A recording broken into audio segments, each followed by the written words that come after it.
इनके private parts में ये ऑब्जेक्ट्स इंसर्ट किए जाते हैं। सिगरेट पी रहा है वो इंसर्ट कर देगा, जलती हुई सिगरेट इंसर्ट कर देना। कि अगर बहुत मल्टीपल टाइम्स ऑफ सेक्स हो चुका है तो जो वजाइनल ओपनिंग है उसकी साइज थोड़ी बढ़ गई, ठीक है, उसमें टाके देके उसको छोटा किया जाता है इस लेवल पे। और ऐसा नहीं है कि इनको हॉस्पिटल ले जा रहे हैं या एनेस्थीसिया का यूज़ किया जा रहा है, कुछ नहीं, नॉर्मली उनको बिठा के हाँ चलो आज सबका टाका लगना है। लैक्टेटिंग मदर्स का डिमांड है, कोटा एक स्पेशल भाई जहाँ पे ऐसी महिलाएं हैं जिनका दूध बन रहा हो, ये स्पेशल कोटा है वहाँ पे। कस्टमर की डिमांड होती नहीं, हमें नहीं चाहिए, प्रोटेक्शन ही चाहिए हमें, ऐसे ही करना है कर, ये करना है कर। अच्छा आपने बड़ा रिस्क है। एग्जैक्टली आप ठीक है, उस बच्ची का तो जो हो रहा है हो ही रहा है, आप सोचो ना आपके लिए भी रिस्क है, क्योंकि आप तो इसके साथ संबंध बना रहे हो, वो तो लाखों के साथ बना रही है। अगर आप वर्जिन के साथ सेक्स करोगे तो HIV नहीं होगा, ठीक हो जाएगा, सॉरी।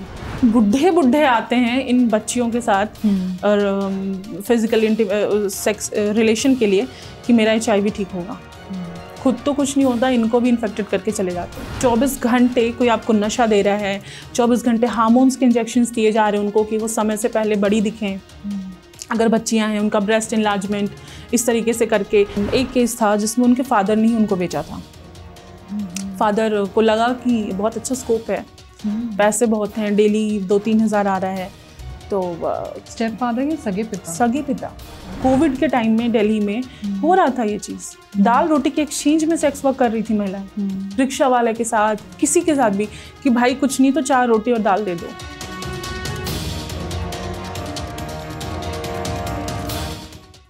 नमस्कार, मैं हूं कविता सिंह। बदनाम गलियों का दर्द हम में से कितनों तक पहुंचता है? वहां की चीखें, वहां की सिसकियां शायद हमारे कानों को कभी सुनाई भी नहीं देती। रेड लाइट एरिया का ऐसा रियलिज्म होता है, ऐसी रियलिटी होती है जिसे देखने के लिए हमको बड़े पर्दे का रुख करना पड़ता है, हमको हीरा मंडी और गंगूबाई जैसी फिल्मों का रुख करना पड़ता है। लेकिन क्या आप मान सकते हैं कि हमारे भीतर से ही एक महिला ऐसी भी है जो ऐसी गलियों की तरफ जाती है और वहां से हजारों महिलाओं का उन्होंने रेस्क्यू भी किया है। सिर्फ इतना ही नहीं, आपको बता दे, इसके अलावा भी सेक्स ट्रैफिकिंग हो, प्रोस्टिट्यूशन हो, ह्यूमन ट्रैफिकिंग नेटवर्क हो, वहां पर भी जो बच्चे वहां फंसे होते हैं उनका भी देश भर में जा जाके उन्होंने सफलतापूर्वक रेस्क्यू किया है। स्वाति जी, बहुत बहुत स्वागत है आपका। बहुत बहुत शुक्रिया। रेड लाइट एरिया में किस तरह से आपने देखा कि जो दबाव होता है कस्टमर्स के साथ, किस तरह का सलूक कस्टमर्स करते हैं? रेड लाइट में दबाव, वहाँ तो घिन आती है, मतलब वहाँ पे इंसानियत नहीं है, वहाँ पे कुछ एक अलग वर्ल्ड चल रहा है। सेडिस्ट लोग हैं, घटिया से घटिया गलीज नीच लोग हैं, पढ़े लिखे डिग्री वाले लोग हैं, हर तरह के लोग हैं वहाँ पे, पॉलिटिशियंस हैं, सब हैं। मतलब वहाँ पे ना एक्चुअली प्रॉब्लम क्या है जो मैं समझती हूँ कि हम सेक्स को समझ ही नहीं पाए कि क्या होता है। सेक्स तो इट्स ऑल अबाउट इंटीमेसी, कि अगर आपके इमोशनल नीड्स फुलफिल हो रहे हैं तब एक फिजिकल रिलेशन बनता है जो कि प्लेजरेबल होता है, सेटिस्फाइंग होता है। बट यहाँ पे तो all you need is a hole, और कुछ नहीं चाहिए, यू हैव टू जस्ट, मतलब क्या बोलूँ, बहुत घिनौना। मतलब बुढ़े शायद जो अब मरेंगे कि तब एक थप्पड़ मार दो तो शायद मर जाए, ऐसे लोग जाते हैं वहां पे। उनकी आवाज भी खत्म नहीं हो रही है। इनको सिगरेट से जलाना, इनसे अननेचुरल डिमांड्स करना। मैं तो अननेचुरल सेक्स की बात ही नहीं कर रही कि ओरल या एनल, उसकी तो मैं बात ही नहीं कर रही। इनके साथ बहुत ब्रुटैलिटी होती है, बहुत ब्रुटैलिटी।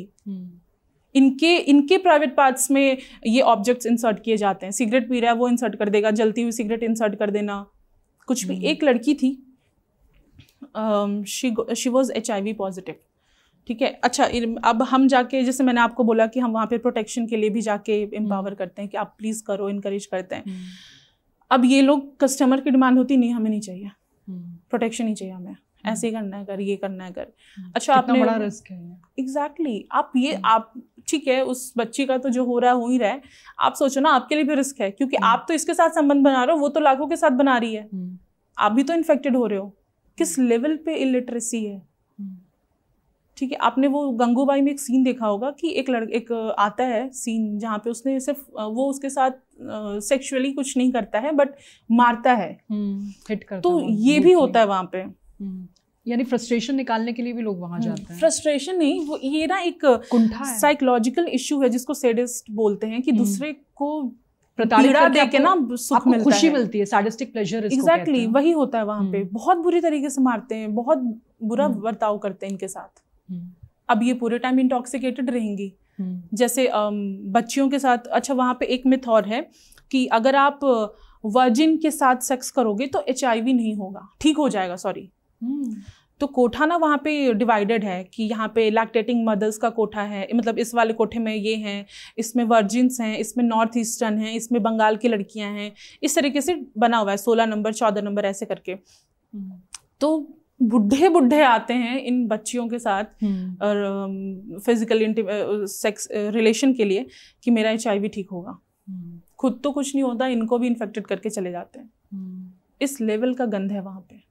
और ये लोग, इनके पास कानूनी विकल्प क्या है? ये तो कहीं जाके कंप्लेन भी नहीं कर सकते कि कस्टमर ने हमें ऐसे पीटा। कानूनन हक है कि ठीक है मैं तो अब वहाँ पे अपने मन से कर रही हूँ, ठीक है, लेकिन पुलिस, एक्चुअली प्रॉब्लम है ना कि ये जो पुलिस जो भी बन रही है ना, हमारे बीच से ही बन के जा रही है। तो हमारे अंदर वो एक्सेप्टेंस ही नहीं। वो कहते कि तू तो ये है, क्या ये करने, 10 के साथ सो क्या ये मेरे पास बोलने। या एक बहुत मतलब बहुत गंदा वर्ड यूज करते हैं उनको, आर बोलना, ये करना, वो करना, सब बोलते हैं उनको, पुलिस वाले भी। वो आपको मैं कभी मौका मिला तो मैं उनसे मिलवाऊंगी।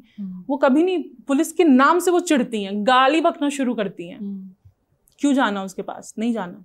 यानी इनके जहन में ये ख्याल भी नहीं आता है कि खाकी का मतलब सुरक्षा है। नहीं, वो सोचते हैं ये हमारे लिए है, हाँ, उनके लिए ये कस्टमर से भी बुरा हाल हो जाएगा। हाँ, पुलिस के नाम से भी वो दूर भागते हैं। हमारे जो ट्रांसजेंडर लोग हैं, जो जिनके साथ मैं काम कर रही हूँ, वो तक इनके पास नहीं जाना चाहते हैं। उनका यही कहना होता है कि दीदी उसको तो पता ही नहीं है, वो कपड़े उतरवा देगा, पूरे थाने में नंगा करेगा, फिर सब मिल के मेरे साथ रेप करेंगे। ये स्थिति है। यानी पुलिस पर भी बिल्कुल विश्वास नहीं कर सकते, इमेज बहुत खराब हो चुकी है, बहुत ज्यादा। और खराब इसलिए हुई ना क्योंकि आप ऐसा कर रहे हैं। अगर पॉक्सो का ही केस आता है, ठीक है, चाइल्ड सेक्सुअल असॉल्ट का, जो झुग्गियों में आपको आम है, मिलेगा, तो माँ बाप को जब मैं बोलती हूँ, या मिसिंग का केस है, मैं बोलती हूँ अरे भाई आप कंप्लेन क्यों नहीं लिखवाए? अगर 20 दिन हो गया है, आज अगर मैं आपके पास आई हूँ, आप 20 दिन से कहाँ थे, क्यों नहीं आप पुलिस? वो कहते दीदी क्यों जाऊँ मैं पुलिस के पास, हम क्या करेंगे जाके, वो तो मेरी चमड़ी उधेड़ लेगा ना, मेरे पास उसको देने के लिए है, तो वो मेरा केस क्यों लिखेगा? हमारी कोई फिलॉसफी काम नहीं करती कि they are public servants, they are for you, हमारे टैक्स से उनकी सैलरी जा रही है, मैं कुछ बोल के आऊँ कोई फर्क नहीं पड़ता। इस तरह की इमेज। हाँ, कोई नहीं जाना चाहता पुलिस। अब आप कह रही थी बहुत बुरी तरह से इन्हें पीटा भी जाता है ना, सिगरेट बस से जलाया भी जाता है। मेडिकल सुविधा इनके लिए क्या है? मेडिकल सुविधा सब कुछ है, जैसे एक कोई और प्रोफेशन का इंसान चूज कर सकता है, वही है इनके लिए भी। बट वही अगेन यहाँ पे फिर हैरेसमेंट आता है कौन जाएगा, कि लेकर कौन जाए। और दूसरी बात कि वो जो डॉक्टर बैठा है वहाँ पे, इनफैक्ट एक जो नर्स बैठी होगी वहाँ पे, वो भी जज करेगी। यहाँ पे जब हम रेप विक्टिम को जज करते हैं तो ये तो सेक्स वर्कर्स हैं। रेप करके भी अभी जैसे हमारे पास केसेस आते हैं सेक्सुअल असॉल्ट के, तो जब हम MLC होती है एक प्रोसीजर कि आपको पहले वो मेडिकल कराना होगा, घंटों लग जाते हैं, हम 24 से 48 घंटे हम लगातार वहाँ बैठते हैं, तब जाके होता है। ये जितने हमारे अस्पताल आप देख रहे हो, कलावती और ये यहाँ पे जो है ईस्ट दिल्ली, परेशान हो जाते हैं हम लोग। क्योंकि एक तो इतने गंदे नज़र से देखेंगे कि आप हिल जाओगे वहाँ पे। रेप आपका हुआ है लेकिन शर्म भी आपको आनी चाहिए, ऐसा है। यही वजह है कि लोग अपनी गुहार लेकर कहीं पहुंचते भी नहीं है, किसी से अपना दर्द भी नहीं बताते, क्योंकि उनको पता है कि ह्यूमिलिएशन थाने में और कोर्ट में ज्यादा होगा। कोर्ट में तो नहीं होगा क्योंकि मजिस्ट्रेट के मतलब जज साहब के सामने बोलने की किसी की औकात नहीं है। निर्भया केस में माँ को क्या कुछ नहीं कहा गया था। प्रॉब्लम ये है ना मैम, जिरा के वक्त, हाँ, प्रॉब्लम ये है कि थोड़ा सा ब्रुटैलिटी दिखाई जाए, नॉट ब्रूटल बट ब्लंटली वहाँ पे बोलना तो पड़ता है ना। यही प्रॉब्लम, अगर हम सेक्स वगैरह को या जो सेक्सुअलिटी एजुकेशन इसको नॉर्मलाइज कर दें तो ये इतना इशू नहीं हो। बट एक असॉल्ट होता है कि आपको ही एकदम उस टैबू से देखना कि अरे ये आई है, तू क्या आई है करने, इस तरीके से बोल देती हैं वहाँ पे। तो अब जैसे मैं ट्रांसजेंडर्स के साथ काम करती हूँ तो मुझे भी लोग बोलते हैं कि ये भी उसी कैटेगरी की है, इसलिए तो इसको दर्द हो रहा है, इनके लिए काम कर रही है। क्यों कर रही है, क्या है, लेस्बियन है, क्या है, ट्रांस है तू? मैंने कहा हाँ, कोई इससे क्या चेंज आ जाएगा? यानी आपको मजबूत बनाने की बजाय आपको और कमजोर बनाया जाता है, आपको जज किया जाता है, आपको इतना जलील किया जाता है कि हम तो कुछ नहीं कर रहे हैं। आप तो फिर वही कर रहे हैं जो वो लोग करते हैं ना। आप भी बैठ के ताली बजाइए, आप कर क्या रहे हैं? आप बदलाव के लिए कुछ नहीं कर रहे हैं, जो बदलाव के लिए काम कर रहा है उनको भी पीछे खींच रहे हैं। आप उनको पीछे, ये तो क्रैप मेंटालिटी है लोगों की। इन सब के बावजूद आप कैसे आगे बढ़ी हैं? आपको कहीं से कोई सपोर्ट मिल रहा है? सपोर्ट एक्चुअली है कि मेरे फ्रेंड्स हैं, वो फाइनेंशियली मुझे थोड़ा सपोर्ट कर देते हैं, थोड़ी बहुत जो भी। अदरवाइज जो भी मेरी इनकम है साइकोलॉजिकल काउंसलिंग वगैरह से, वही उसी के थ्रू मैं कर रही हूँ। मेरी सिस्टर भी अर्न कर रही हैं तो वो हेल्प कर देती हैं इस तरीके से। प्लस जो मेरी को फाउंडर हैं जो एडवोकेट हैं, तो वो एक बहुत बड़ा सहारा है हमारे नेटवर्क में। कुछ पुलिस ऑफिसर्स, क्योंकि अब वही चीज़ है, सारे तो करप्ट नहीं हैं, बिल्कुल, कुछ अच्छे भी हैं, तो उनका एक बहुत तगड़ा हमारे पे वो रहता है कि अरे जस्ट गो, हम हैं, देख लेंगे। तो अभी एक हमने केस करा था कोटा का, बहुत बड़ा इंस्टीट्यूट है, समझ जाइए, कोटा इंस्टीट्यूट। सर्च करने पे पहला नाम उसी का बच्चे लटक जाते हैं ना वहाँ से, लटक जाते हैं, पंखे वहाँ पर कोटा का एक पर्टिकुलर इंस्टीट्यूट जो बहुत बड़ा है, एकदम फेमस है वहाँ का, बिल्कुल। तो वहाँ का टीचर है। अब वो क्या कर रहा है, बुढ़ा है वो, 45 के अराउंड का, सॉरी मैं ऐसे बोल रही हूँ बट उसको मैं इससे ज़्यादा रिस्पेक्ट दे नहीं सकती। तो उसने क्या किया कि उसने एक पब्लिक प्रोफाइल उठाई फेसबुक की, जिसमें वो लड़का यंग था, उसकी फ़ोटो यूज़ करके एक नई फेसबुक प्रोफाइल बनाई, और लड़कियों को अपने कोचिंग इंस्टीट्यूट की भी, प्लस ऐसे भी, मतलब आप समझ लो 16 साल से लेके 40, 45, 50 साल तक की और महिलाएं उसको वो ट्रैप करता था। शादी का झांसा, प्यार, मोहब्बत। अब वही है ना कि क्योंकि इमोशनली लोग अनअवेलेबल हैं, पेरेंट्स सपोर्ट नहीं करते, समझते ही नहीं है, एक वो माहौल ही नहीं है घर में कि आप जाके शेयर कर सको वहाँ पे, तो ट्रैप में फंस जाती हैं कि कहीं से तो प्यार मिल रहा है ना, कोई तो सुन रहा है मुझे, वो वाला हो जाता है। अब फंस गई।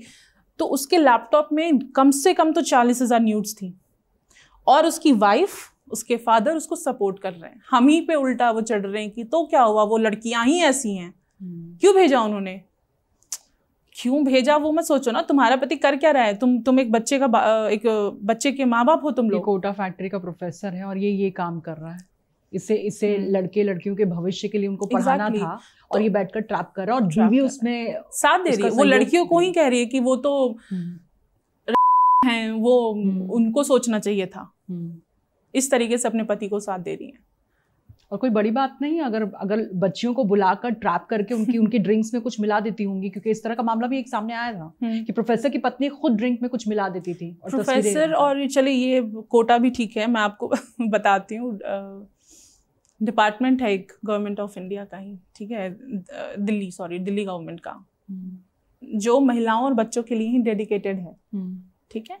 वहाँ के वो थे साहब, बाबू, बड़े साहब। अब जेजेबी एक्ट को लेके एकदम वोकल रहते थे, पढ़ो पढ़ो, क्यों नहीं करोगे, तुम लोग को तो ऐसे जबान पे होना चाहिए, पॉक्सो जबान पे होना चाहिए, जेजेबी।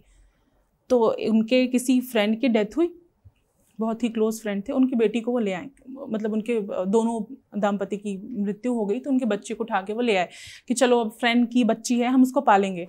अब यहाँ पे वो उसका रेप कर रहे हैं, बीवी साथ दे रही है, साथ में उसका अबॉर्शन करवा रहे हैं। आप उस डिपार्टमेंट में हो, सेक्रेटरी या पता नहीं जस्टिस बोर्ड की आप बात कर रहे हो, और आप खुद क्या कर रहे हो। एग्जैक्टली। तो ऐसा भी होता है।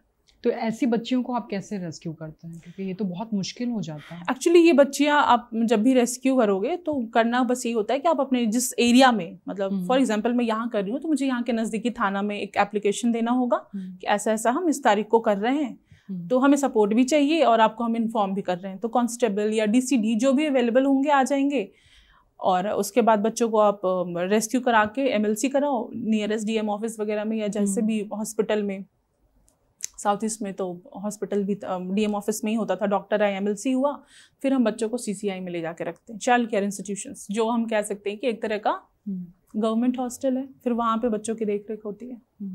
क्योंकि कई दफ़ा हमने ये भी देखा कि बच्चियों को इतना पीटा जाता है, इतना उनको डराया जाता है, धमकाया जाता है, कि जब रेस्क्यू के लिए वहाँ पर लोग पहुँचते हैं तो उनके सामने हॉस्टाइल हो जाते हैं।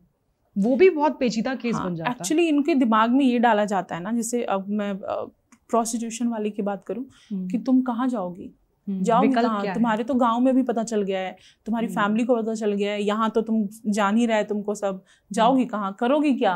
तुम्हारे पास ये ऑप्शन नहीं है, तुम पढ़ी लिखी भी नहीं हो, तुमको काम नहीं मिलेगा, तुम करोगे क्या? यहाँ ही तुम्हारा गुजारा है। इस लेवल पे ब्रेन वॉश। अब 24 घंटे कोई आपको नशा दे रहा है, 24 घंटे हार्मोन्स के इंजेक्शंस दिए जा रहे हैं उनको कि वो समय से पहले बड़ी दिखें। अगर बच्चियां हैं उनका ब्रेस्ट इनलार्जमेंट इस तरीके से करके। अच्छा, एक चीज़ और होती है कि अगर बहुत मल्टीपल टाइम्स ऑफ सेक्स हो चुका है तो जो वजाइनल ओपनिंग है उसकी साइज थोड़ी बढ़ गई, ठीक है, तो उसमें टाके देके उसको छोटा किया जाता है इस लेवल पे। और ऐसा नहीं है कि इनको हॉस्पिटल ले जा रहे हैं या एनेस्थीसिया का यूज किया जा रहा है, कुछ नहीं, नॉर्मली उनको बिठा के हाँ चलो आज सबका टाका लगना है। इस लेवल पे हम ब्रूटैलिटी करते हैं, इन बच्चों के साथ होती है। बच्चियां उसके बाद भी जिंदा हैं, ये बहुत बड़ी बात है। लेकिन कभी ऐसा नशे में होती हैं, आप 24 घंटे वहां कभी भी चले जाओ, दे आर इन कंप्लीटली वो नशे की हालत में रहती है, नॉर्मल नहीं रहती। नशा हो रहा है, एक के बाद एक कस्टमर आपके साथ ब्रूटैलिटी कर रहा है। बिल्कुल। खाने के लिए क्या मिलता है इनको? वहाँ होता क्या है? खाना तो सब कुछ है, सबको सब कुछ मिल रहा है, उसमें कोई दिक्कत नहीं है। कि उसमें कई लोग बोल रहे थे कि यहाँ पर तो खाना भी नहीं बनता, नीचे ब्रेड वगैरह होता है, वही ला के खा लेती है। ब्रेड खा नहीं, प्रॉपर खाने की भी कोई नहीं। जीबी रोड में इतना ही नहीं, खाना पीना तो अगर आप वहां पे नहीं आए हो तो नहीं मिलेगा, तो फिर इन्हीं सब चीजों पे गुजारा होगा। क्योंकि आपको तो बिल्कुल एक बंदी क्लोज रूम में रखा जा रहा है ना, जहाँ पे गलती से भी एक लाइट भी नहीं आती वहां पे, इट्स लाइक काला पानी, कि कैसे भी पता ना चले कि बच्ची कहाँ है। तो फिर उस सिचुएशन में तो नहीं दिया जाता। लेकिन जो अब वहाँ पे रह गई हैं, रस बस गई हैं, अब वो ठीक है, मतलब एक एक्सेप्टेंस दे चुकी हैं अपने लाइफ को, हार चुकी हैं कि अब ठीक है यही है, वो फिर जीती है नॉर्मली। और उनके बच्चों के लिए क्या भविष्य होता? कुछ नहीं, बेटा हो गया तो दलाल बन जाएगा, बेटी हुई तो वही करेगी। जो थोड़ी समझदार हो गई, जिन्होंने थोड़ा पैसा वैसा बचा लिया, उन्होंने अपने बच्चों को पढ़ने भेज दिया कहीं, नहीं तो वैसे ही पड़ी है वहाँ पे। क्योंकि बहुत डेंजरस स्टोरीज भी सामने आती हैं कि महिलाओं को जानबूझकर कॉन्ट्रासेप्शन यूज करने नहीं देते हैं कि एक बच्चा हो जाए, और फिर अपने ही बच्चे से मिलने के लिए 200 रुपए उन्हें देने पड़ते हैं। इस तरीके से मिलने के लिए किया जाता है। हाँ बिल्कुल, बच्चों से मिलने के लिए ही नहीं, उनसे धंधा भी करवाया जाता है। मैंने आपको क्या बोला कि लैक्टेटिंग मदर्स का डिमांड है, कोठा एक स्पेशल भाई, जहाँ पे ऐसी महिलाएं हैं जिनका दूध बन रहा हो, ये स्पेशल कोठा है वहाँ पे। तो वो तो प्रेग्नेंट तो करवाया ही जाता है, उसमें तो इस तरीके से भी इस्तेमाल होता है उनका। हाँ। और ट्रैफिकिंग से जब आपने रेस्क्यू किया तो आपने वहाँ पर किस तरह के हालात देखे? अब जीबी रोड में मैंने अभी तक नहीं किया है ऑनेस्टली, मैं वहाँ नहीं जाती क्योंकि मैंने आपको बताया कि वहाँ पे मिलता नहीं है। मैं जितनी बार गई हूँ मुझे कुछ नहीं मिला, तो मैं वहाँ पे काउंसलिंग के लिए ही जाती थी, बात करने, समझने, किसी को कोई हेल्प चाहिए तो। और प्लस हमारे जैसे फ्रेंड्स वगैरह डोनेट करते हैं तो कॉन्डम्स डोनेट कर दिया, पैड्स हो गए, वो जाके हम वहाँ पे देते हैं। बाकी उनके साथ बात करना मुझे अच्छा लगता है। ऐसा थोड़ी है कि वो छींक देंगी या सांस लेंगी तो मुझे HIV हो जाएगा, ऐसा कुछ होता नहीं है। तो वो सारी चीज़ें हैं। तो यहाँ पे जब हम रेस्क्यू करते हैं तो हमारे लिए बहुत मुश्किल होता है। पुलिस, थाना, मतलब इतना हेक्टिक। आप उनके साथ जो चैलेंजेस है वो तो छोड़ो, आप इस सिस्टम के चैलेंजेस से इतना परेशान हो जाओगे ना, डोर टू डोर जाके हॉस्पिटल थाना, कि हम दोनों का मेंटल, जो मतलब मेरी टीम है उसका मेंटल ब्रेकडाउन हो जाता है। और कभी ऐसा हुआ है कि आपने कहीं से किसी को रेस्क्यू किया, उल्टा आप पर ही कंप्लेंट हो गई, आप ही को फंसा दिया? नहीं, ये नहीं हुआ। यहाँ पे जो मेरी फ्रेंड है उनका वो पूरा जो लॉ वाला है ना, वो बहुत काम आता है हमारे। यहाँ वाटरप्रूफ केस बनाया जाता है। हम वो चलाते हैं पूरा उस तरीके से कि अभी जैसे एक केस था कानपुर का कि उनकी 7-8 बेटियां थी और वो बच्ची 12 साल की थी और उसकी गलती बस इतनी थी कि वो स्कूल से आधे टाइम उसने किसी लड़के से बात कर ली थी, ठीक है, किसी लड़के के साथ ही वापस है। 12 साल की लड़की क्या बात करेगी और क्या ही आएगी, मतलब क्या मैं बोलूं।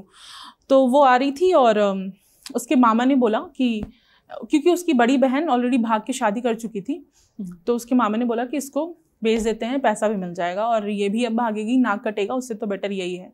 मतलब बच्ची लव मैरिज कर रहे, उससे बेटर है इसको बेच दो, वहाँ नाक कट रहा है, यहाँ नहीं कटेगा। तो उसने बेचा। अब वहाँ से हमें लीड मिली क्योंकि वो इलाहाबाद में ही हैं, तो हमने थोड़ा सोर्सिंग किया हुआ है। उसने बोला कि दीदी ऐसा ऐसा है, लड़की निकल गई है। अब हम सोच रहे हैं कहाँ लाएगा, मेरठ लाएगा, दिल्ली लाएगा, दिमाग लगा रहे, पता चला लड़की अजमेर है।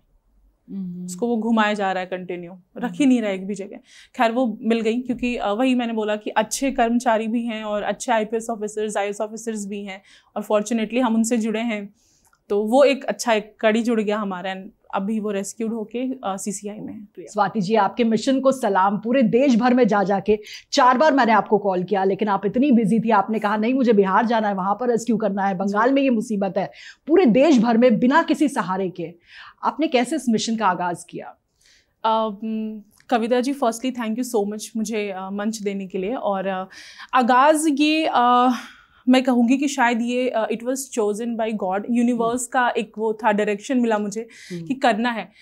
एक छोटी सी बच्ची है, मैं जहाँ रहती थी दिल्ली में, 2018 में मैं दिल्ली आई इलाहाबाद से, और यहाँ पे मैंने उस बच्ची को देखा, वो भीख मांगती थी रोज़। एक दिन वो मेरे पास आई, तो मैंने उससे बात की। मेरा एक वो नेचर है कि जब बच्चे या कोई भी वैसा मेरे पास आता है, मैं बिठा के फिर अच्छे से बातचीत करती हूँ, क्या है नहीं है। तो बच्ची बिहार की थी एंड मैं भी बिहार से हूँ, तो एक वो कनेक्शन हुआ। फिर उसने बताया, मैंने उसको नॉर्मली बताया कि गुड टच बैड टच ऐसे होता है, तुम्हारे साथ कभी कुछ हुआ है? तो उसने बोला कि हाँ मेरे साथ दीदी बैड टच हुआ है, क्योंकि मुझे भूख लगी थी। तो मैंने कहा अच्छा, तो फिर क्या हुआ? तो पार्क में ले जाके उस अंकल ने मुझे कुरकुरे दिलाया और मेरे साथ बैड टच किया। तो मुझे लगा कि 10 रुपए की पैकेट, एक कुरकुरे, और ये बच्चा है ना, मतलब हम कहते हैं बच्चे क्या हैं, फ्यूचर हमारे हैं देश का, और वो 10 रुपए के पैकेट के लिए वो उस बेचारी के साथ इतना जास्ती हो रहा है। मैं फिर उसके घर गई, उसके पापा मम्मी से मिली, एंड उसके बाद मैं उसको अपने साथ रखने लगी। पढ़ाने में लिखने में जो भी था, बेगिंग छुड़वाया, चोरी की आदत छुड़वाई, नशा छुड़वाया। फिर ऐसे करते करते अब उसके जितने साथी थे, तो हमारे करीब 50 बच्चों का वो पूरा समूह बन गया। एंड सारे बच्चे या तो बेगिंग में थे या तो चोरी में थे। बहुत नशा, आप अक्सर सुनती होंगी दिल्ली में की घटनाएं होती हैं कि मोटर चोरी हो गया, बाहर से मीटर या गाड़ी वगैरह चोरी हो जाती है, गाड़ी के पार्ट्स। तो ये बच्चे वही करते थे। कितनों के पीछे पुलिस पड़ी ढूंढ रही थी उन्हें। तो हमने फिर वो सारा मैटर भी सॉर्ट आउट कराया, वकालतनामा वगैरह बनवा करके। एंड क्योंकि मेरी को फाउंडर एडवोकेट हैं इलाहाबाद हाई कोर्ट में, सुप्रीम कोर्ट से भी वो जुड़ी हैं, तो हमारा एक वो रहता है कि कानूनन और मेडिकल सारा हेल्प हमें वो मिलते रहता है। तो हमने इन बच्चों को उस दलदल से निकाला, एंड यहाँ से ये शुरू हुआ सफ़र। बच्चों को रेस्क्यू करते करते करते हम स्लम्स में पहुँचे। तो अब समझ आया कि यहाँ तो कुछ और ही चल रहा है। मतलब GB रोड तो वो है कि आप और हम सब जान रहे हैं उसके बारे में। इट्स लाइक कमाठी पूरा, सबको पता है कि GB रोड में क्या हो रहा है। वो एक ब्रॉथल है, वहाँ पे ये चीज़ें हो रही हैं। बट वो ब्रॉथल्स भी रन हो रहे हैं जहाँ से आप और हम हर आए दिन गुजरते हैं। लक्ष्मी नगर, नोएडा सेक्टर 18, इंद्रलोक के स्लम्स हैं, जितनी भी JJ कॉलोनीज़ हैं, आप वहाँ जाओ, कहीं ना कहीं ये चीज़ें हो रही हैं। कल्याणपुरी चली जाओ आप, हम वहाँ से हमेशा गुजरते हैं, लेकिन हमें पता नहीं होता कि हमारे बीच से ये चीज़ें हो रही हैं। हॉस्टल्स में हो रहा है लड़कियों के साथ, उनको झांसा देके लाइफस्टाइल। हाँ बिल्कुल, ये पूरा नेक्सस है। उनको झांसा दिया जाता है कि ये लाइफस्टाइल, आईफोन, यहाँ बार में जाओ, क्लब में जाओ, ये इस तरीके से तुमको पैसा कमा सकती हो तुम। ये एक शॉर्टकट जरिया दिया जाता है उनको। तो ये पूरा ट्रैप चल रहा है। तो हमने फिर वहाँ से रेस्क्यू करना, जो अपने मन से नहीं है। क्योंकि वही चीज़ है कि मैं किसी को रोटी नहीं दे सकती अनटिल, तो मैं मॉरल पुलिस बन के नहीं जा सकती कि आप ये मत करो, गलत है, मैं कभी नहीं कहती। मैंने कहा ठीक है, तुमको करना है, तुमको लग रहा है कि तुम्हारी मन है, तुम्हारे साथ ज़बरदस्ती नहीं हो रही है, तो तुम कर सकते हो। बट अगर तुम्हें लगता है यहाँ से निकलना है, तो हम क्या करते हैं कि फॉर एग्जाम्पल मान लो आप कि कल्याणपुरी में वो महिला ऐसा कुछ कर रही है, तो हम उसको आसपास के थोड़े से 1-2 मोहल्ले में छोड़ के फिर वहाँ पे उसको घर में झाड़ू पोछा का काम या जैसा भी उसका स्किल है, ब्यूटिशियन का, रिहेबिलिटेट कर देते हैं जी वहाँ पे। इस तरीके से हम करते हैं। ये तो बहुत ही अच्छी बात है कि कम से कम उन्हें रोजगार का एक साधन तो मिलता है। लेकिन ये स्वाति जी वो महिलाएं हैं जो किसी दबाव में या धोखे से यहाँ इस दलदल में आ जाती हैं। बिल्कुल। लेकिन क्या ऐसी भी महिलाएं आपने देखी जो जानबूझकर यहाँ फंस रही हैं और लोगों को फंसा भी रही हैं? हाँ, पहले तो मैं फंस रही है का बताऊंगी कि होता क्या है ना कि अब पति, बहुत नीचे के तबके का मैं बताऊंगी कि पति चोर है, पति बेगर है, या कुछ नहीं कर रहा है, या तो नशे की हालत में मर चुका है ना, ये हो रहा है। अब वो क्या करेगी? 4-5 बच्चे भी हो गए हैं, नॉलेज तो है नहीं, फैमिली प्लानिंग ये चीज़ें हैं नहीं, तो बच्चे हो गए 5-5, 6-6 बच्चे हैं, करना क्या है अब? तो चलो फिर अब दलाल तो हर मोहल्ले में डिप्लॉयड है ना, वो तो हर जगह है। आपको वो आपके और हमारे बीच हैं, आपको और हमें बस पता नहीं है। बस उन्हें ऑटो वाले मजबूरी का फायदा उठाना। हाँ, ऑटो वाले हैं ऐसे, रिक्शा वाले हैं कितने, जो उस मोहल्ले में ऑटो वाला रिक्शा वाला बन के काम कर रहे हैं, बट एक्चुअली वो पिम्प्स हैं, वो दलाल हैं। अब उसको पता चल गया कि ये तो बेबस है, अब उसको ऑफर देंगे। अब वो उस तरीके से ब्रेन वॉश किया जाता है कि 2 घंटे का तो काम है, तुम्हारे पास 1000 रुपए आ रहे हैं डेली के, महीने के 30,000, हो सकता है वो 40 भी हो जाए, 50 भी हो जाता है, डिपेंडिंग अपॉन द फीमेल कि वो कैसी है, यंग है, क्या है, उसके फीचर्स कैसे हैं। तो एक तो ये आसान तरीका लगता है लोगों को, एक ये हुआ। दूसरा फंसाने का ये देखा है मैंने कि मैं लड़कियों के बारे में बताऊंगी कि जैसे छोटे शहरों से लड़कियां आती हैं यहाँ पे पढ़ने।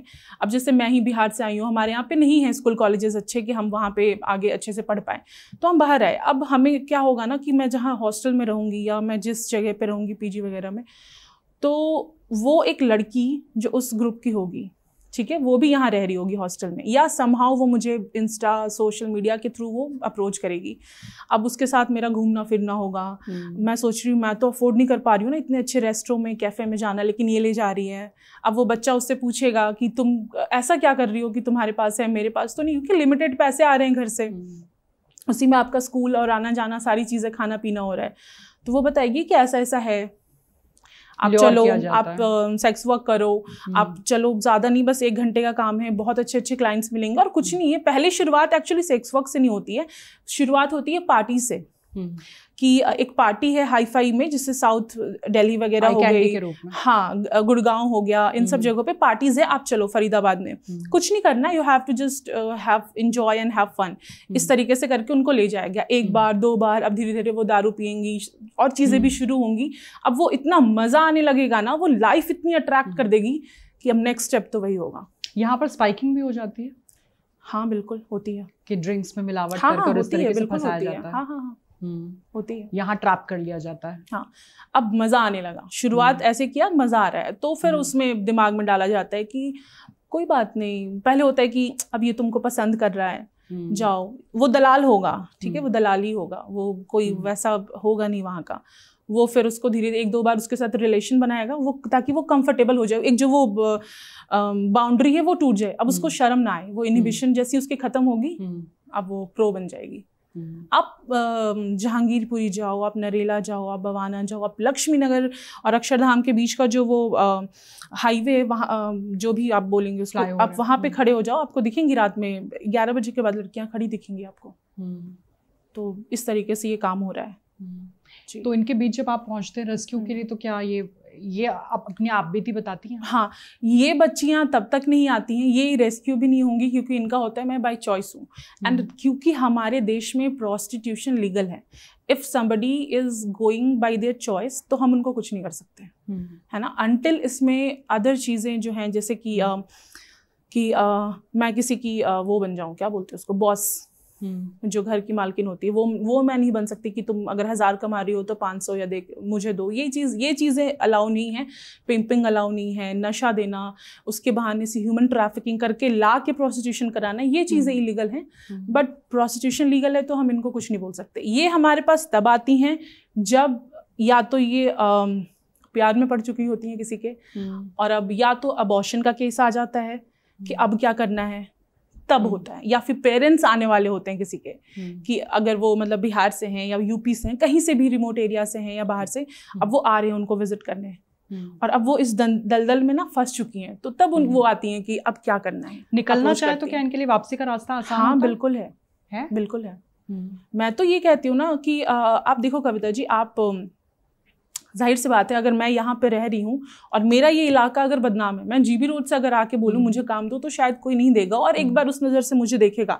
बट जिन एरियाज़ के बारे में जिसको नहीं पता है, तो वहाँ पे थोड़ा सा हमारे लिए आसान हो जाता है कि अच्छा ठीक है, हम इनको उठा के, खास करके बच्चियों के लिए कि ये तो पढ़ने आई हैं, तो हम इनको आराम से वापस से स्किल वोकेशनल कोर्सेज में डलवा के करके हम इनको वहाँ से निकालते हैं। थोड़ा काम, क्योंकि मैं खुद भी साइकोलॉजी बैकग्राउंड से हूँ, तो मैं वहाँ पे काउंसलिंग भी करती हूँ, कैसे इनको वहाँ से हटाना है, ये सारी चीज़ें, प्लस लीगल प्रोसीजर्स, सब कुछ फ्री में होता है, तो इनके लिए अप्रोच करना हमें ईजी होता है। क्योंकि इस तरह की भी खबरें आती है कि जो ग्रूमिंग गैंग के जरिए इस दलदल में फंस जाती हैं, वो अगर एक बार की को निकलना चाहें, भले वो अपनी इच्छा से आ जाती हैं, उनको ये कहा जाता है आप आते अपनी इच्छा से हो कि जाओगे हमारी इच्छा से, जाना और तो उसके लिए उनके वीडियोस वगैरह बनाकर उनको ब्लैकमेल किया जाता है कि आपके परिवार वालों को बता देंगे, आपके तो क्लाइंट्स हैं, ये हैं। क्या इस तरह का कोई मामला आपके पास? मैं इससे रिलेटेड एक केस आपको बताऊंगी कि एक हॉस्टल एरिया है, वहाँ पे कुछ बच्चियों ने हमारे पास ये दिया था कि वो बच्ची किसी के साथ घूमने जाती थी, मतलब अपने बॉयफ्रेंड के साथ जाती होगी, ठीक है। तो अब एक लड़का है उस एरिया में, ठीक है, जो अभी तक पकड़ में नहीं आया, हमें समझ नहीं आ रहा कैसे उसको ढूंढना है।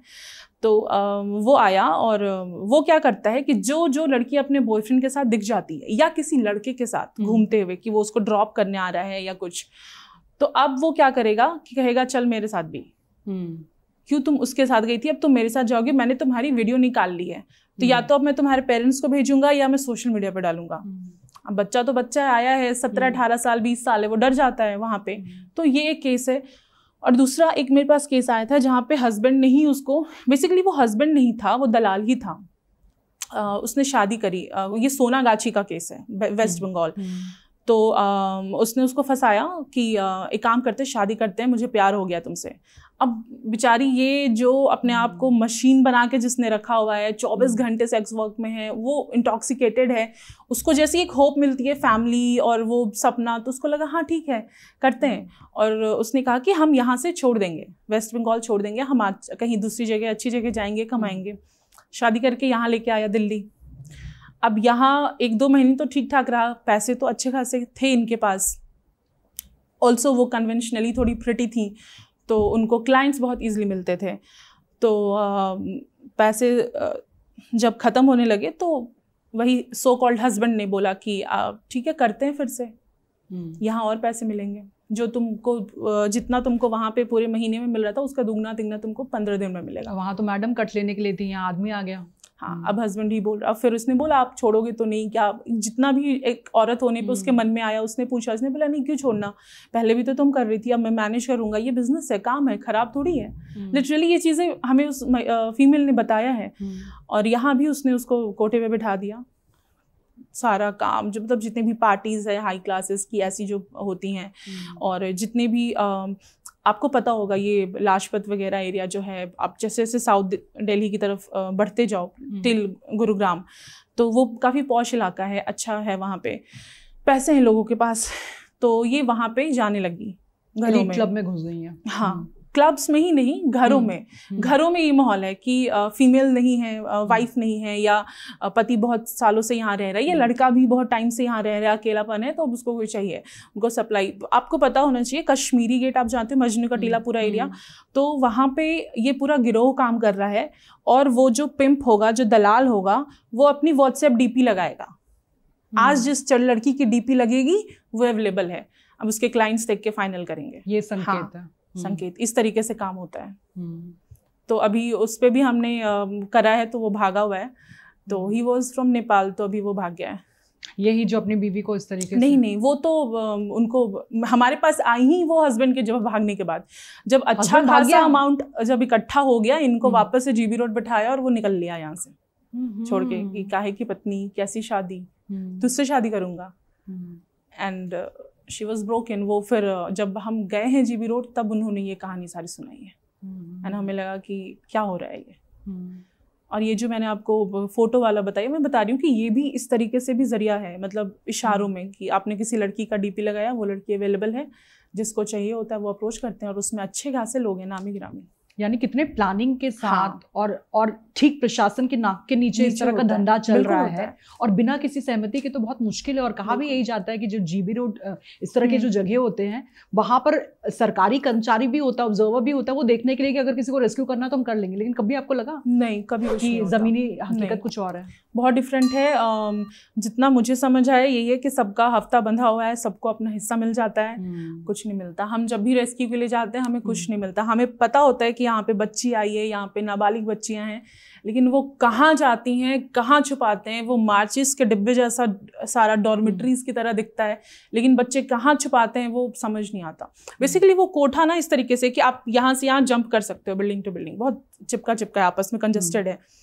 तो जब हम जाते हैं हमें कुछ नहीं मिलता है, इनपुट पूरा मिल जाता है और जाने के बाद पूरा साफ हो जाता है, कुछ भी नहीं। अब इसमें पुलिस भी इन्वॉल्व है, और कुछ तो दलालों का भी होता है कि अब जो जिनसे मैं बात करती हूँ, ऐसा थोड़ी है कि वो मेरे सगे हो जाएंगे, उनके वो ज्यादा सगे हैं, तो उनको, और जैसे कोई आपको जानकारी दे रहा है, कोई दूसरी जगह भी जानकारी दे रहा है कि हो सकता है आज कुछ हो, तो इस तरीके से जाओ तो कुछ मिलता ही नहीं है।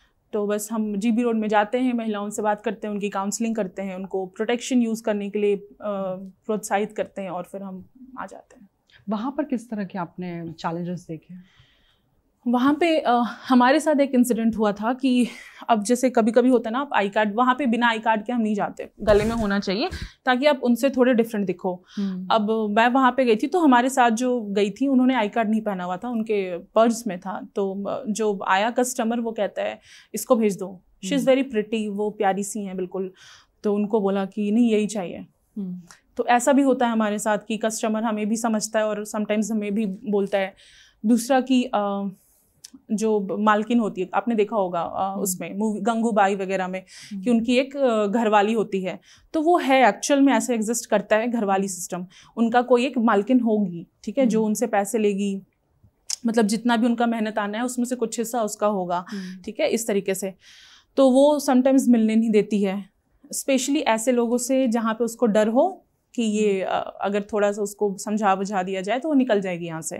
तो इस केस में या इनके और अंदर के सीक्रेट बाहर आ जाएंगे, तो थोड़ा सा बात करना। बट अब है कि अब हम वहाँ पे आते जाते हैं तो हमें अब इतना डिफिकल्टी नहीं होती। शुरू में कोई बात ही नहीं करता था, बहुत मुश्किल है बात करना जब आपसे खुलते हैं, क्योंकि शुरुआत में तो कोई भी अपने दिल की बात नहीं बता पाता कि किस तरीके से नहीं, वो भरे पड़े हैं, बहुत बताते हैं, तकलीफ में है। लेकिन जब वो बताने पर आते तो क्या बताते हैं कि किस तरीके से उन्हें फंसा के यहाँ लाया गया था और अब उनकी दुर्दशा?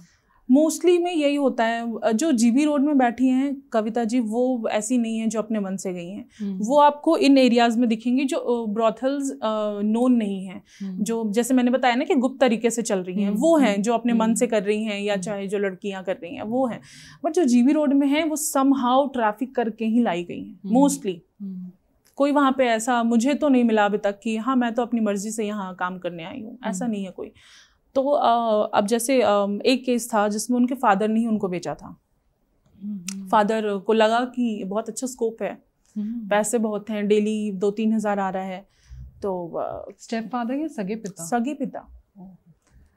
और इस तरीके से भरोसे का कत्ल है ये तो। हाँ बिल्कुल। आप कहते हैं ना कि चलो बाहर वाले तो दुख दे दे कोई फर्क नहीं पड़ता है, बट आप घर में भी आप देखो ना कि घर में ही आप किस पे ट्रस्ट करोगे? एक दिन आप पापा बोल रहे हो, भाई बोल रहे हो, दूसरे दिन वही आपको बेच रहा है। आप ट्रस्ट नहीं कर सकते। इनफैक्ट ऐसा होता है समटाइम्स कि जब मैं ऐसे केसेस से आती हूँ ना, तो मुझे समटाइम्स अपने घर में हिचकिचाहट होती है बात करने में कि क्या मैं बोलूँ यार, क्या रिश्ता है ये, कुछ समझ ही नहीं आ रहा। किसी पे ट्रस्ट नहीं कर सकते। जब आप अपने घर में अपने बायोलॉजिकल पेरेंट्स पे ट्रस्ट नहीं कर सकते तो आप किसी पे नहीं कर सकते। इस तरह के मामले भी होते हैं। हस्बैंड ने बेचा, बॉयफ्रेंड वाला तो होता ही होता है कि प्यार के। एक्चुअली ये जो बॉयफ्रेंड वाला होता है ना, मैं वीडियो के माध्यम से भी लड़कियों को बोलूँगी कि प्लीज़ थोड़े सचेत रहें आप लोग। तो होता ये है कि जैसे मैं हमेशा बताती हूँ कि बिहार वगैरह में है, या जो गरीब इलाका है हमारे यहाँ, झारखंड आप चले जाओ, जो ट्राइबल बेल्ट है, बहुत गरीबी है। झारखंड की तो हमने दुर्दशा करके रखी हुई है हम सब ने मिलके, तो वो तो बहुत बुरी स्थिति है। तो अब गरीबी बहुत है वहाँ पे। बिहार का जैसे नॉर्थ इलाका है जिसको हम सीता माता का बोलते हैं कि वो जन्मस्थली है, मिथिला वगैरह, तो आप ऊपर वाला जो बेल्ट देखेंगे नॉर्थ बिहार, उसकी स्थिति बहुत ख़राब है। फिर आप आ जाओ यूपी के कुछ इलाके में, झारखंड हो गया, वेस्ट बंगाल, उड़ीसा, तो इन सब जगह पे अब क्या है, बहुत सारी बच्चियाँ हो गई, ठीक है, घर में 5-7 बच्चे हैं, 8 बच्चे हैं। एक तो हुआ कि बेटे के चक्कर में हो गई 5-6 बेटियां, दूसरा की हो गई क्योंकि अवेयरनेस ही नहीं है कि अब रुक जाना है। तो अब मान लो किसी के घर में कोई ऐसा लड़का है जो हैंडीकैप्ड है या कुछ है ऐसा जिसकी वजह से उसकी शादी नहीं हो रही है, या जैसे हरियाणा का आप देखो सेक्स रेशियो बहुत लो है, तो वहाँ पे लड़कियां खरीद के लाई जाती हैं। ठीक है, मैं जब गुड़गांव में मैंने बीच में 1 साल के अराउंड काम किया, तो अब मतलब सोशल वर्क मैं कहूँगी कि या जो भी करते करते मेरी ना एक अजीब सी आदत हो गई ऑब्जर्वेशन की, कि वो मेरा चलते रहता है, दिमाग बाहर में रहती हूँ, तो ये कैसा है, वो क्या है, ये ऐसा क्यों है, वो क्यों नहीं है। तो मैंने देखा कि आपने जाटों की पर्सनैलिटी देखी होगी, चाहे वो मेल हो या फीमेल हो, वो डिफरेंट दिखते हैं, वो झारखंड की पर्सनैलिटी से नहीं मैच होती।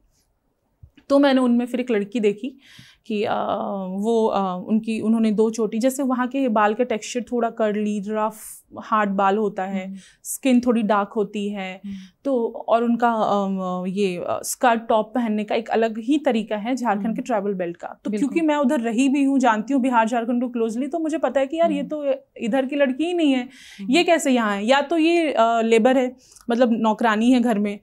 फिर पता चला कि बच्चे उसको मम्मी बुला रहे हैं, तो फिर वहां से आया कि अच्छा ये तो शादी खरीद करके लाई गई है, वहां से शादी के लिए।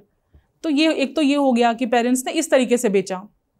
दूसरा, ट्रैफिकर्स होते हैं, ट्रैफिकर्स ने अपना पूरा वो नेक्सस बिछाया हुआ है, मेरठ, यूपी, बिहार, हर जगह, झारखंड, बनारस का कोठा है, बहुत सारे कोठा है। तो अब वहाँ पे वो जाएंगे, देखेंगे कि बच्चा या तो बहुत है, या तो ऐसा है पेरेंट्स को लालच दे देंगे कि इतना इतना मिल जाएगा, 1000, 5000, 35,000, 4, जितना पेरेंट अवेयर हो सके, जितना। अब मैं आपको बोलूँगी कि 1000 रुपये दूंगी, आप शायद नहीं अग्री करोगे, क्योंकि आपके लिए 1000 रुपये बड़ी चीज़ नहीं है, हो सकता है आप 1 करोड़ में। तो वैसे ही उनका वो चीज़ है कि वो जितने में अग्री कर जाएं, जितना लेवल ऑफ गरीबी उनका नीचे होगा, उतना कम में वो मान जाएंगे। 1 किलो चावल के लिए भी भाई वो मान सकते हैं, अगर किसी कोई भुखमरी का शिकार हाँ बिल्कुल, क्यों नहीं कि हमें अभी 1 किलो चावल से मैं आपको बताऊं, कोविड के टाइम में दिल्ली में हो रहा था ये चीज, दाल रोटी के एक्सचेंज में सेक्स वर्क कर रही थी महिलाएं, रिक्शा वाले के साथ, किसी के साथ भी, कि भाई कुछ नहीं तो 4 रोटी और दाल दे दो, ये हो रहा था यहाँ पे। तो वहाँ पे वो जो दलाल होगा वो जाएगा, बॉयफ्रेंड बनेगा, ठीक है, कि इसके घर में 6-7 बेटियां हैं, किसी एक को फंसाएगा प्यार के जाल में, वो कोई प्यार व्यार होगा नहीं, वो कंप्लीटली नाटक चलेगा। ठीक है, ये हो गया गरीबों का ट्रैप। बड़े शहरों में, बड़े घरों में क्या होता है कि बच्चा इमोशनली वल्नरेबल है, पेरेंट्स बिजी हैं अपने वर्क में, नैनी पाल रही है, या कुछ नहीं तो बच्चा घर में अकेले लोनली है, बात करने को कोई नहीं है। तो इस तरह के बच्चों को अब वो फंसाएगा, अब अफेक्शन के थ्रू। हाँ, मतलब यहाँ पे साइकोलॉजिकली पूरा दिमाग से खेला जा रहा है। ठीक है, अब वो वहां से आ गई, तो ऐसा नहीं है कि अगर मान लो वो कहीं से बनारस से ही आई है तो उसको दिल्ली लाया जाएगा, नहीं, उसको मेरठ लाएंगे, हो सकता है अजमेर ले जाएं, हो सकता है कानपुर ले जाएं। आप पागल की तरह नाचते रह जाओगे पूरे राज्य में, आपको समझ नहीं आएगा ढूंढना कहाँ से। कहते हैं रातों रात इंडिया के बाहर भी हो जाते हैं, इंडिया के बाहर मोस्टली जो हमारी नॉर्थ ईस्ट की बहनें हैं, बच्चियां हैं, उनको भेजा जाता है, क्योंकि उनका थोड़ा सा हम तो उनको इंडियन समझते कहाँ हैं, चाइनीज है ना हमारे लिए वो, तो विदेशी हैं वो, तो उनको वहाँ पे ज्यादा डिमांड होती है उनकी, मसाज पार्लर्स वगैरह में, और बैंकॉक, थाईलैंड में, तो उनको उधर भेज दिया जाता है, या जो नेपाली होती हैं और महिलाएं। आप अभी भी देखोगे अगर ध्यान से, तो मोस्टली जो आप बड़े बड़े पार्लर्स वगैरह में, सैलून के जो चेन्स है, वहाँ चले जाओ, नॉर्थ ईस्टर्न लोग ही काम कर रहे होते हैं, या नेपाली महिलाएं काम कर रही होती हैं। तो ये माइंडसेट है हमारा, तो इस तरीके से उनको ट्रैफिक करके लाया जाता है। और ऑर्गन ट्रैफिकिंग में भी, हाँ, ऑर्गन ट्रैफिकिंग का होता ये है कि अभी जो हम देख रहे हैं ना, इसमें स्पेसिफिकली ऑर्गन ट्रैफिकिंग का नहीं होता है। वो आप देखो, बहुत खूबसूरत लड़की है, ठीक है, तो वो तो सेक्स वर्क में उसको जाना ही जाना है, या तो वो फॉरेन जाए या इंडिया में रहे, कैसे भी वो प्रोस्टिट्यूशन में ही आएगी। अब थोड़ा सा, जैसे मैंने बताया हरियाणा का जो देखा मैंने, कि उसका टेक्सचर, स्किन कलर डार्क है, टेक्सचर स्किन का हार्ड है, बाल वाल, मतलब वो ऐसी है कि कोई शायद इसके साथ नहीं संबंध बनाए, तो उसको बॉन्डेड लेबर, चाइल्ड लेबर में लगा दिया जाएगा। बड़े बड़े सरकारी कर्मचारी, ठीक है, अच्छी आप जो भारत की क्या उसको बोलते हैं, नवरत्न और मिनी रत्नाज हैं, मैं स्पेसिफिकली नाम नहीं लूंगी, वहाँ के एम्प्लॉयज हैं, और ब्यूरोक्रेसी में भी हैं, पुलिस सर्विसेज में हैं, जो अपने घर में बेबी सिटिंग के लिए बच्चों को रख रहे हैं। लक्ष्मी से सामने आया, कितना पीटा गया था, दांत तक तोड़ दिए गए वो रखते हैं कि या तो वो बच्चा देखेगा। अच्छा, मैं एक बार, आप बारबेक्यू नेशन देख रहे हो, वहाँ गई थी, तो मैंने देखा कि पूरी फैमिली, बीच का जो टेबल उनका एक होता है ना बड़ा वाला, जो फैमिलीज बुक करती हैं, वहाँ पे उन्होंने बुक करा हुआ है। अब वो सब सारे लोग खा रहे हैं, दारू शारू चल रही है फुल ऑन, और एक बच्ची साइड में ऐसे बैठी है, बिल्कुल नॉर्मल से कपड़े पहन के साइड में बच्चा को लेके गोद में बैठी है। क्या है वो? मतलब हम इंसान, क्या मैं बोलूँ, हम है ही नहीं इसका कुछ एक्सप्लेनेशन। फिर लक्ष्मी नगर का मैं आपको एक केस बता रही हूँ। वहाँ पे क्या हुआ था, कंसल्टेंसी चल रही है अभी, सब जगह जॉब्स देंगी आपको, आप बात करो इस तरीके से, तो वो प्रॉपर जॉब की कंसल्टेंसी थी। फिर हमें लीड मिली कि यहाँ पे ना बच्चों का सप्लाई हो रहा है, तो पता करना है। हमें लगा यार, वहाँ पे जब हमने बात करा, लग रहा नहीं ये तो नॉर्मल जॉब वाली कंसल्टेंसी, यहाँ पे क्या हो रहा है। तो हुआ कि नहीं, यहाँ है, हमें करना है, ध्यान दो कैसे भी करके। तो फिर हमने रोल प्ले किया, हम पेरेंट बन के गए, मैं और मेरे ही एक और हैं, तो हम दोनों पेरेंट बन के गए कि हम ऐसे ऐसे जॉब करते हैं एमएनसी में, हमें टाइम नहीं है, हमारा एक छोटा बेबी है, हमें चाहिए, कोई बच्चा है तो आप प्लीज़ दे दो, चाहे घर में उसके लिए बच्चे काम करने के लिए। तो हमें फिर लिस्ट मिली। फिर वहाँ से, अब वो कंसल्टेंसी बंद हो चुकी है, ये बात हो गई होगी कोविड के बाद की ही थी जब हमने ये किया था। यानी कंसल्टेंसी की आड़ में ये धंधा भी चल रहा था। और बच्चे इनके पास कहाँ से आ रहे थे? यही ट्रैफिक दलाल वगैरह सबका एक वो है, गैंग है। आप बच्चा चोरी गैंग भी बहुत सक्रिय है। ये सब वही है, चोरी करके वो क्या करेंगे, या तो उनको बॉन्डेड लेबर बना देंगे, पटाखा फैक्ट्री, चूड़ी फैक्ट्री या कपड़े की फैक्ट्री में कहीं भी। आज भी जो मेरे पास बच्चे हैं ना, अब मैं जिस बच्ची की बात बता रही थी उसकी तो अब शादी हो गई है, वो 18 की हो चुकी है, 19-20 साल की है वो, तो शादी भी हो गई है। Now she is pregnant also, she is happy, वो अच्छे से अब अच्छे घर में शादी हुई है उसकी। बट उसके जो अदर भाई बहन हैं अभी भी वो कहते हैं कि क्योंकि खाने को नहीं मिलता ना अभी भी कभी कभी घर में, तो होता है मैम मैं आज तो फैक्ट्री में लगूंगा, पैकिंग का काम है। तो अभी भी ये बच्चे ये करने को रेडी हैं और उनको पता है कि क्या चाहिए इनको तो मत दो पैसे। मतलब अगर 5,000 में पूरे महीने का काम कोई ऐसे कुत्ते वाला काम, लेबर वाला काम करने को मिल रहा है तो कौन नहीं कराएगा। वो चीज़ है। और जिम्मेदारी और जवाबदेही है नहीं और आपके खिलाफ कोई एक्शन भी नहीं लिया जा सकता। उसी के बाद मैं DCPO में थी कविता जी। मैं बस ये एक बार आपको छोटा सा इंसिडेंट बताऊंगी। डिस्ट्रिक्ट चाइल्ड प्रोटेक्शन यूनिट, तो वहाँ पे रेड प्लान हुआ था, रेस्क्यू सर्विसेज हुई थी जिसमें सब थे, मजिस्ट्रेट्स, एग्जीक्यूटिव वगैरह सभी थे, DCD के लोग थे, कांस्टेबल्स थे। तो जो ये ओखला इंडस्ट्रियल एरिया है जहाँ पे सारी कंपनीज हैं, मारुति, हीरो, होंडा सब हैं, आप अगर कभी उधर जाओ आप देखना, इंडस्ट्रियल एरिया। हाँ, तो वहाँ पे जब जो मैंने नाम लिया है ना, इसी में से किसी में मैं गई थी, वहाँ पे चाइल्ड लेबर हो रहा था। बच्चे की धड़कन सुनाई मैंने, और सबको सिखाया हुआ है कि 18 बोलना है, 19 बोलना है। मैंने कहा, मैं अंदर घुसी अचानक से हम सब, तो मैंने बोला क्या एज है तुम्हारी बाबू? तो 20 साल का हो गया हूँ। मैंने कहा आधार कार्ड दिखाओ। नहीं है। मैंने फोटो दिखाओ, नहीं है, कुछ नहीं है। तो मैंने फिर वहाँ पे क्योंकि साइकोलॉजिस्ट को इसलिए जाते हैं कि आपको साइकोलॉजिकली प्ले करना है, तो फिर मैं उसको घुमा के, वो भी अपने साइड, मेरी साइड का था, तो मैंने उसको जोक वो क्रैक करते मैंने कहा हाँ और बताओ कैसन बा, ये वो किया मैंने, तो फिर उसने बता दिया, उसके मुंह से निकल गया असल एज क्या है। ये होता है, इस तरह से फंसाया जा रहा है जी। और उस बच्चे की धड़कन मुझे बिना हाथ रखे सुनाई दे रही थी, वो इतना डरा हुआ था। और उसके बाद भी वहाँ के जो मैनेजर हैं वो उछल रही थी कि अरे ऐसे कैसे कर सकते हो आप, हिम्मत नहीं आपको ताला लगाने का। मैंने कहा तुम रुकवा के दिखा दो, हिम्मत है तो। लड़की होके वो बन रही थी बहुत ज़्यादा कि मैं तो महिला हूँ, हाथ कैसे लगाओ। मैंने आप महिला हो तो मैं भी महिला हूँ, कर लो फिर यहाँ पे मलयुद्ध, जो करना है कर लो। मतलब कानून को ताक पर रखकर इस तरीके से आप काम कर रहे हैं और उसके बाद आप धमका भी रहे हैं। आप बच्चे को बोल रहे हो कि 20 साल का बोलो, अरे क्या हम बेवकूफ हैं? हम 20 साल के नहीं थे क्या कभी? हमारा बॉडीली स्ट्रक्चर हमें समझ नहीं आएगा कि 20 साल का बच्चे, उसकी मूंछें भी नहीं आई है, काहेगा 20 साल का? वो दिख रहा है उस तरीके से, उसको कोई एटलीस्ट क्या मैं बोलूँ, बहुत बुरी स्थिति है। मतलब बड़े बड़े लोग ऐसा कर रहे हैं। यानी देश भर में आप घूमकर इस तरह से रेस्क्यू कराते हैं, इसके लिए जाहिर तौर पर फंड की भी जरूरत होती है। अभी तो हम सब खुद से ही कर रहे हैं, या कभी कभी ऐसा होता है कि जो जैसे ऑफिसर्स हैं तो वो हमारा आने जाने का करा देते हैं, आना जाना खाना पीना, तो वो हो जाता है। लेकिन एक फाउंडेशन के लिए आपको लगता है कि मदद की जरूरत है और आम आदमी को भी सामने आना चाहिए। आप भले किसी और तरीके से कोई सहायता न कर पाए, लेकिन आर्थिक तौर पर लोग नहीं करते। मैं आपको ऑनेस्टली बताऊं, अभी बहुत सारे NGOs हैं जो बच्चों के नाम पे चल रहे हैं और भी बहुत सारे कॉजेस पे चल रहे हैं, उनको फंड्स इजीली मिलते हैं। लोग अब जैसे पता है, मुझे सामने से ये बोल दिया जाता है कि इनके लिए मैं नहीं दूंगा। किन के लिए? ट्रांसजेंडर्स या सेक्स वर्कर्स, मैं इनके लिए नहीं करने वाला। तुमको कोई और हेल्प चाहिए बच्चों के लिए तो बता। यानी उन्हें समाज का हिस्सा नहीं माना जा रहा है, बहिष्कार हो गया, बॉयकॉट कर दिया गया है। यही वजह, ये ताली बजाने के लिए बने, अरे यार तुमको पता नहीं है ये कैसे होते हैं। मैंने कहा जानो ना, एक बार कोशिश तो करो इनको जानने का। मेरे पास मेरी एक है, लिटरली उनका पूरा शरीर जलाया हुआ है। अब कैसे अपने माँ बाप ने जलाया, अपने वो औरत, वो लड़की, जो भी हैं वो ट्रांस वुमेन, वो हर दिन एक उस ट्रॉमा से जी रही है ना। जब भी वो अपने शरीर को देखती है, उनको वो दाग दिखता है, वो दाग नहीं है, वो मेमोरी है। उनको वो सीन याद आता है, हर दिन वो घुट रही है। आत्मा पर भी दाग लगे क्योंकि अपने ने जलाया। और क्यों? क्योंकि वो ट्रांस है। ये जब पता चला तो मां ने जलाया। पूरी फैमिली ने मिलके पहले जहर का इंजेक्शन दिया, नहीं मरी वो, बच गई, तो फिर जला दिया। मारने की कोशिश की गई थी।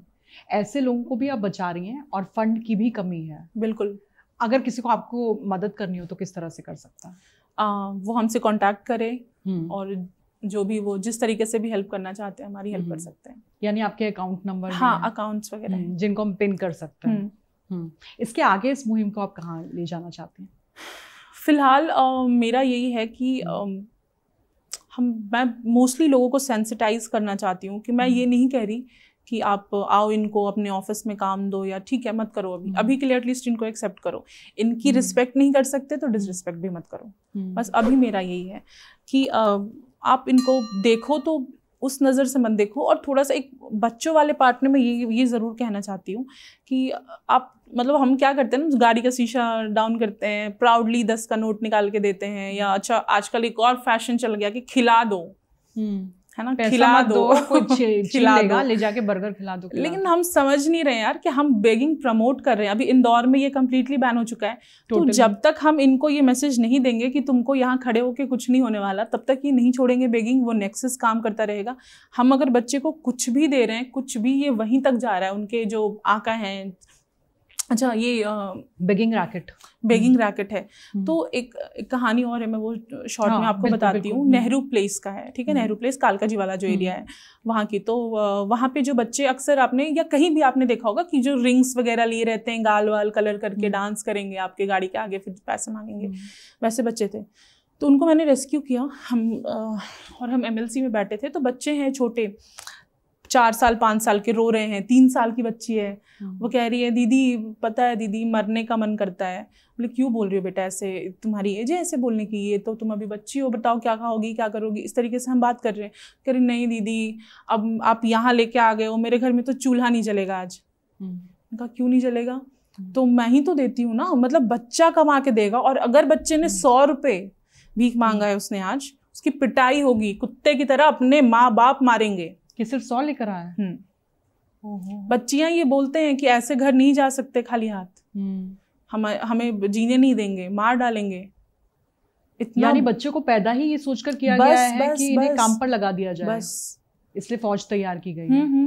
इनको ट्रेन किया जाता है कि ट्रांसजेंडर की तरह ताली कैसे बजाना है, मेकअप कैसे करना है, जो थोड़ा 10-12 साल है या उनकी हाइट भी होगी, जो मतलब थोड़ा सा एडल्ट दिख रहे हैं, तो उनको उस तरीके से ट्रेन किया जाता है कि ऑटो वाले में आप या गाड़ी में भैया 2 कपल दिख जाए, या नॉर्मली भी तो आप उनको ये बोल दो तो वो खुश होकर दे देंगे कि तुम्हारी जोड़ी सलामत रहे, तुम सुंदर हो, ये वो।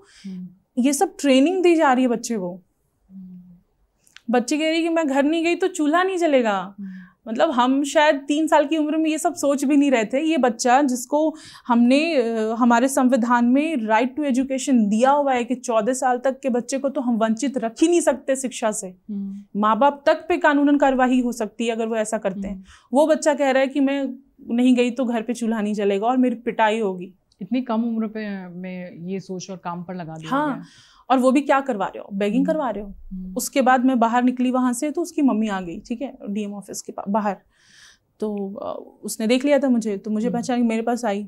उसने एक भगवान की फोटो ली हुई थी, कोई भगवान थे पता नहीं कौन, घोड़े के नाम पे पैसे लेने के लिए। नहीं, वो कह रही है कि दीदी बच्चों को छोड़ दो, ये वो रो रही है बहुत। मैंने कहा ऐसे क्यों कर रहे हो, अंदर जा रही है वो CCI में, पढ़ाई लिखाई होगी वहाँ पे, उसकी वोकेशनल ट्रेनिंग होगी, बच्चा अच्छे से रहेगा, खाना उसको मिलेगा, सबसे बड़ी बात है। कह रही है आप समझ नहीं रहे हो, ये हमारे देवता हैं, वो हम बट समाज से आते हैं, हमारे ये देवता हैं, अगर हमें भीख मांग के ही खाना है, ये हमारे देवता का आदेश है, अगर हमारे यहाँ किसी ने पढ़ाई कर ली तो हमारे वंश का सर्वनाश हो जाएगा।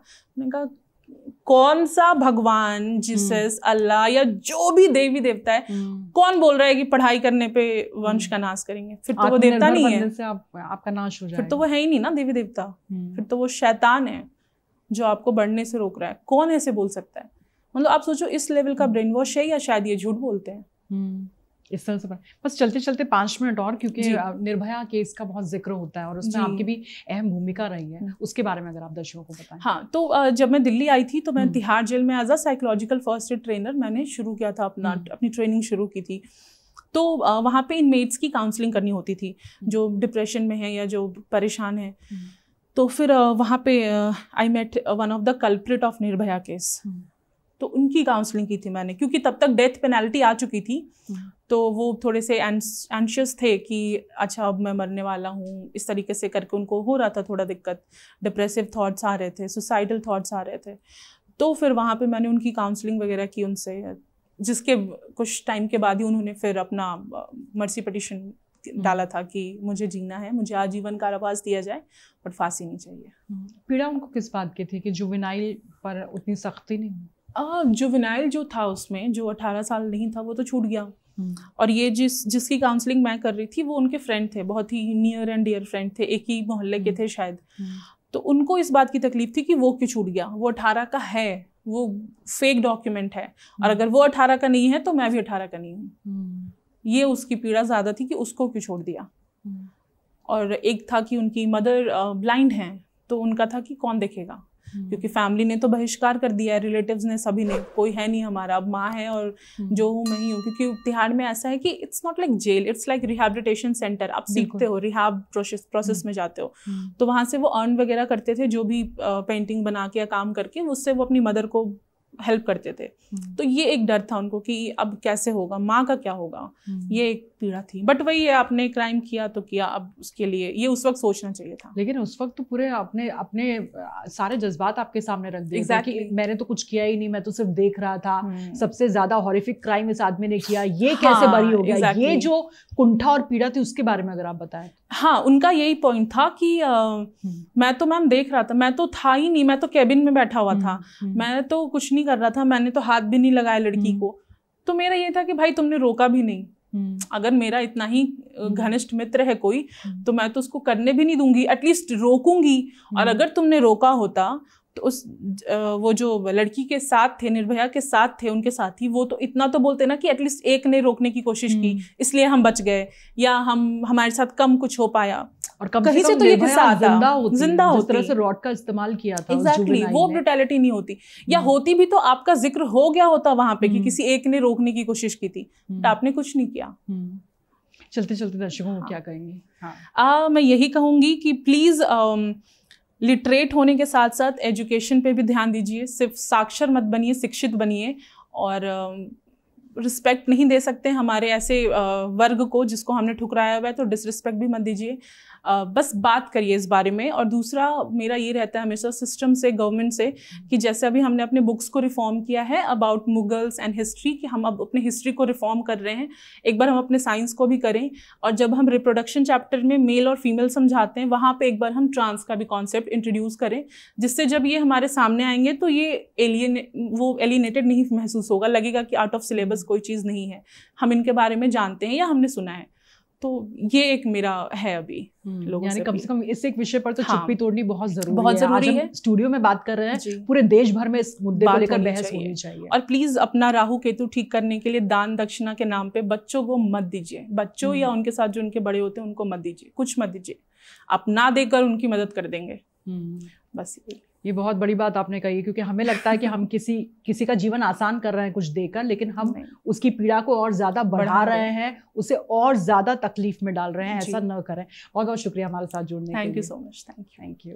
उनके प्राइवेट पार्ट्स में ये ऑब्जेक्ट्स इंसर्ट किए जाते हैं। सिगरेट पी रहा है वो इंसर्ट कर देगा, जलती हुई सिगरेट इंसर्ट कर देना। कि अगर बहुत मल्टीपल टाइम्स ऑफ सेक्स हो चुका है तो जो वजाइनल ओपनिंग है उसकी साइज थोड़ी बढ़ गई, ठीक है, उसमें टाके देके उसको छोटा किया जाता है इस लेवल पे। और ऐसा नहीं है कि इनको हॉस्पिटल ले जा रहे हैं या एनेस्थीसिया का यूज किया जा रहा है, कुछ नहीं, नॉर्मली उनको बिठा के हाँ चलो आज सबका टाका लगना है। लैक्टेटिंग मदर्स का डिमांड है, कोटा एक स्पेशल भाई, जहाँ पे ऐसी महिलाएं हैं जिनका दूध बन रहा हो, ये स्पेशल कोटा है वहाँ पे। कस्टमर की डिमांड होती नहीं, हमें नहीं चाहिए, प्रोटेक्शन ही चाहिए हमें, ऐसे ही करना है कर, ये करना है कर। अच्छा, आपने बड़ा रिस्क है। एग्जैक्टली, आप ठीक है, उस बच्ची का तो जो हो रहा है हो ही रहा है, आप सोचो ना आपके लिए भी रिस्क है, क्योंकि आप तो इसके साथ संबंध बना रहे हो, वो तो लाखों के साथ बना रही है। अगर आप वर्जिन के साथ सेक्स करोगे तो HIV नहीं होगा, ठीक हो जाएगा, सॉरी।